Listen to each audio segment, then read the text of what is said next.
certains animateurs. Martineau s'en régale.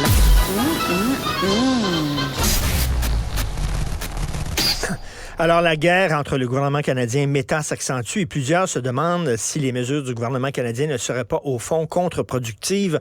On en parle avec M. Alain Saunier, professeur retraité en communication à l'Université de Montréal et, bien sûr, ancien directeur général de l'information de Radio-Canada. Bonjour, M. Saunier. Est-ce qu'il m'entend? Alain Saunier ne m'entend pas, malheureusement. On va le faire par téléphone. Donc, alors, contre-productif parce que, comme je le dis souvent, et d'ailleurs, Emmanuel Latraverse, ma collègue, a écrit la semaine dernière une chronique très, très intéressante sur le sujet en disant on est en train peut-être de se tirer dans le pied, malheureusement, parce que les médias canadiens ont plus besoin de Meta que Meta a besoin des médias canadiens. Bonjour, M. Alain Saunier. Bonjour. Écoutez, je vais me faire l'avocat du diable tout le long de cette entrevue parce que, bien sûr, moi, je travaille dans les médias, je vois les problèmes qui affectent les médias. Le principe, je le défends. En théorie, je suis tout à fait d'accord.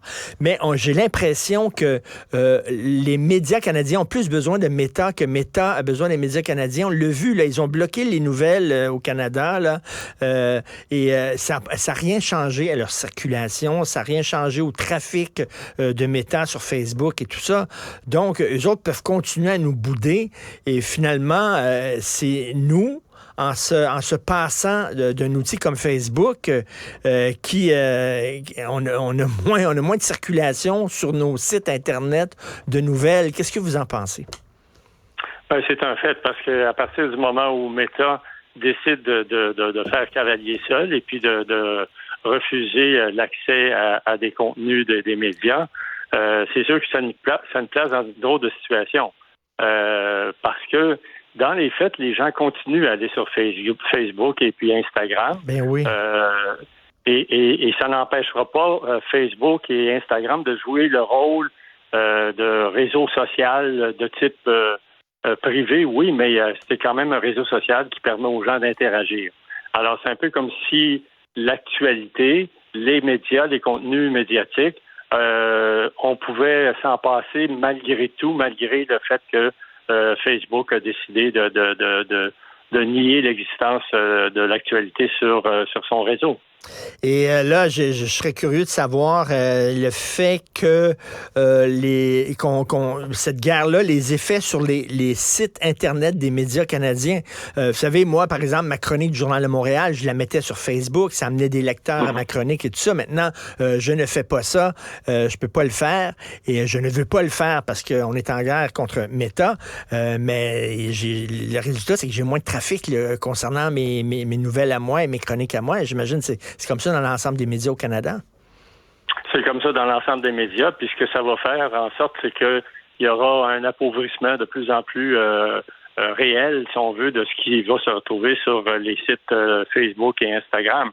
Et qu'est-ce que ça veut dire? Ça veut dire également que la désinformation va trouver un espace à l'intérieur de tout ça, parce qu'il n'y aura personne pour venir contrer les arguments des journalistes qui ont fait un travail qui s'appuyait sur des faits, là. Ben tout à fait. Donc, est-ce que c'est une guerre, finalement, on peut pas gagner contre des grosses... Je comprends le principe de dire ce n'est pas aux entreprises de dire au gouvernement quoi faire et quoi pas faire. Il y a des lois, ils doivent les respecter. C'est la moindre des choses qu'ils contribuent financièrement à aider les médias qui ont des problèmes. Mais en même temps, il faut être réaliste aussi. Là. Cette guerre-là, on ne peut pas la gagner contre des entreprises aussi grosses que Facebook et Meta. C'est-à-dire, je ne sais pas si vous vous rappelez, on avait déjà discuté de ça il y a à peu près une année. Je disais que le vent est en train de tourner. Moi, je pense qu'il ne faut pas non plus surestimer la puissance des géants numériques. Je regarde aux États-Unis, aujourd'hui, s'ouvre un procès pour dénoncer le fait que Google est en train d'occuper un monopole et puis d'écarter toute forme de concurrence aux États-Unis. Il y a aussi d'autres pays qui ont fait des initiatives, qui ont développé des initiatives comme l'Union européenne, par exemple, où on a commencé à vouloir protéger le droit à la vie privée. Alors, moi, j'ai comme l'impression que malgré le fait que les géants numériques, ceux que je qualifie affectueusement de barbares numériques, je suis convaincu qu'il y a quand même quelque part une lueur à l'horizon. Mais ça va être très, très difficile.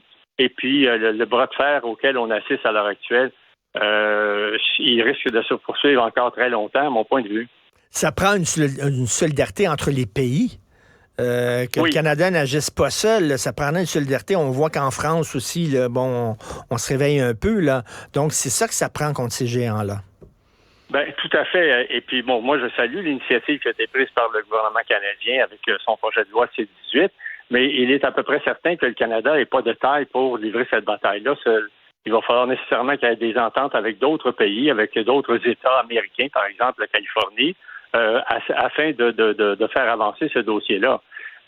On est un peu dans un cul-de-sac à l'heure actuelle parce que Meta peut décider de faire cavalier seul et puis de bouder complètement l'actualité ici au Canada et au Québec. Mais il va falloir que nécessairement on explique à Meta qu'il y a un intérêt pour eux de retrouver l'actualité canadienne et québécoise. Écoutez, je me fais encore l'avocat du diable. Mettons que tout le monde se met à boire du Coca-Cola, par exemple, et puis que les ventes d'eau minérale sont en train de baisser dangereusement. Là, on va dire à Coca-Cola, vous devez maintenant financer les entreprises d'eau minérale parce qu'elles ont de la difficulté. Là, ils vont dire, écoutez, on vit dans un système capitaliste. Là, vous êtes en train de nous punir parce qu'on est populaire. Ça n'a pas de sens. Vous en pensez quoi de ça, cet argument-là? Vous avez raison, mais en même temps, les batailles, des fois, c'est une bataille de tranchées qui peut durer des années et des années pour démontrer que le Coca-Cola, c'est pas bon pour la santé, parce qu'il y a trop de sucre, parce qu'il y a trop de ci, il y a trop de ça, etc. La malbouffe, c'est la même chose. Les gens mangent constamment de la malbouffe. La poutine est rendue le plat national au Québec. Et pourtant, on sait fort bien que tout ça, c'est plein de graisse, c'est dangereux aussi pour la santé. Alors, écoutez, il faut mener ces batailles-là. C'est des longues batailles, mais il faut les mener pareil. Vous savez, parfois, le mieux est l'ennemi du bien, comme on dit. Oui, il y a les principes, mais aussi, il y a est-ce qu'on peut gagner cette lutte-là ou pas? Vous savez, je dis souvent à mes enfants, choisissez vos batailles. Il y a des batailles qui ne valent pas la peine d'être menées. Le DPCP, c'est la même chose. Hein? Quand soudainement on dit, est-ce que vous allez porter des accusations? Le DPCP regarde le dossier en disant, est-ce qu'on a des chances de gagner? Il n'y a pas de chance de gagner. On ne portera pas d'accusation contre cette personne-là. Donc, est-ce qu'on a véritablement des chances de gagner ou alors c'est une bataille, c'est que le principe est bon, mais finalement... Ce qu'on est en train de démontrer d'une certaine manière, c'est que cette bataille-là, comme on disait un peu plus tôt, il faut qu'on l'amène avec d'autres pays, avec d'autres États. En même temps que ça, moi, j'ai écrit un texte dans la presse il y a quelques semaines où je disais que la ministre Pascal Saint-Onge devrait commencer à avoir une autre carte, un plan B. Moi, je pense que les gens ont besoin d'un réseau social. On en a fait la démonstration. Ça permet à Facebook de rayonner partout dans le monde. Donc, le réseau social, qui malheureusement est privé, détenu par un multimilliardaire américain, peut-être qu'on devrait commencer à songer à encourager et favoriser d'autres types de réseaux sociaux, mais là, de nature publique. Et là, j'entre dans un autre débat. Moi, je pense que, par exemple, si on avait une OSBL qui soit capable de chapeauter un réseau social public avec une gouvernance totalement transparente, mais peut-être que les gens auraient envie de se rallier à ce genre de formule-là plutôt que de donner toutes leurs informations de nature privée à Meta Facebook qui les monétise. Et M. Saunier, comment vous réagissez quand vous voyez que le Parti libéral du Québec et Québec solidaire continuent à acheter de la publicité sur Facebook pour les élections partielles de Jean Talon, quand il y a des partis eux-mêmes qui semblent pas voir le danger là, de Facebook? Ouais. Écoutez, je pense qu'ils ont un examen de conscience à faire.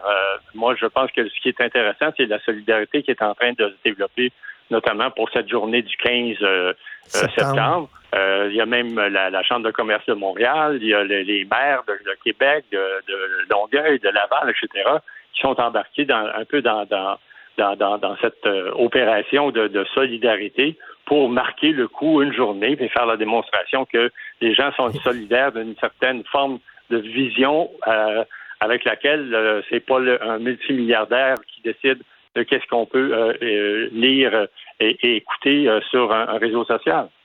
Et vous avez publié un livre très intéressant sur ces géants-là. Vous le disiez, là, vous les appelez les barbares numériques. Là, c'est le titre de votre livre. Pourquoi les barbares? Ben, les barbares, parce que ce sont des barbares. Si on se fie à des analogies historiques, les barbares, c'est ceux qui venaient envahir, par exemple, les pays européens à une certaine époque, et puis qui s'installaient à demeure, et puis qui percevaient eux-mêmes les impôts, les taxes, etc. Ce qui s'est produit avec les géants numériques, c'est qu'ils se sont installés sur nos territoires sans même demander la permission à quiconque.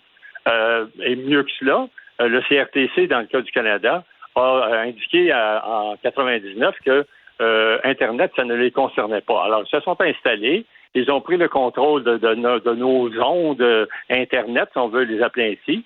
Et puis, qu'est-ce qui se passe maintenant? C'est qu'ils ne respectent pas les réglementations, ils n'ont pas voulu payer d'impôts, pas voulu payer de taxes dans les pays où ils se sont installés. Alors, c'est un comportement de barbare, ni plus ni moins. Ils ne reconnaissent même pas la légitimité de l'État, l'autorité de l'État dans lequel, sur le territoire duquel ils se sont installés.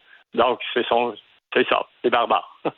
Écoutez, en terminant, je suis allé voir une adaptation du film Network, le fameux film Network de Sidney Lumet, un chef-d'œuvre. Et on l'a adapté au théâtre avec Denis Bernard et ça s'appelle Salle de nouvelles.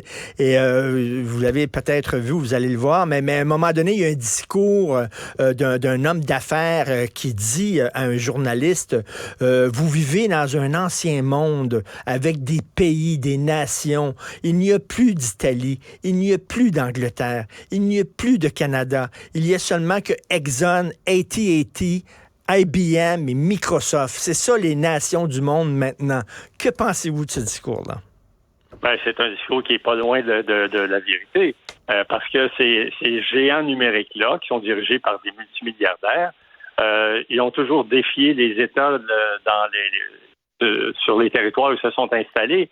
Ils reconnaissent même pas que l'autorité de l'État, par exemple, le projet de loi, la loi de C11, fait en sorte que dorénavant, toutes les entreprises étrangères, comme canadiennes, sont soumises à une certaine forme de réglementation dans le domaine de la radio et de la télévision ici au pays. Alors ça, c'est un avancé, mais ils défiaient cette autorité-là jusqu'à tout récemment. Et là, il y a au moins eu des projets de loi qui sont devenus des lois, C11, C18 au Canada. Et moi, je considère que ça, c'est un pas en avant. Maintenant, le bras de fer, il va se poursuivre parce que Zuckerberg considère que c'est lui le plus fort. Et c'est lui qui est plus fort que les États. Et, il faut à ce moment-là que les États réagissent et fassent preuve eux aussi de muscles. Et puis, dans ce bras de fer-là, il faut pas lâcher. Est-ce que c'est trop gros de dire que finalement, il en va de l'état de la démocratie? C'est ça, là, finalement, on se bat pour que la démocratie subsiste contre des grosses compagnies comme ça? Absolument. Je pense qu'on peut effectivement le dire, parce que ce que ça signifie aussi, c'est que les nouvelles, les informations canadiennes, québécoises ne sont plus disponibles. Alors, qu'est-ce que les gens vont se mettre sous la dent? Ils vont prendre la désinformation, ils vont tout simplement banaliser tout ce qui se passe dans l'actualité. Alors, la démocratie ne s'en portera pas très bien, effectivement, parce que ça veut dire que la diversité d'opinions, la libre circulation des informations ne sera pas au rendez-vous pour les citoyens et les citoyennes que nous sommes. Merci beaucoup. Ça regarde mal pour les médias, mais bon, il faut quand même être optimiste un peu. Là. Monsieur Alain Saunier, professeur retraité en communication à l'Université de Montréal et ancien directeur général de l'Information à Radio-Canada et auteur de ce livre-là sur les barbares numériques. Merci, bonne journée. Ce balado est disponible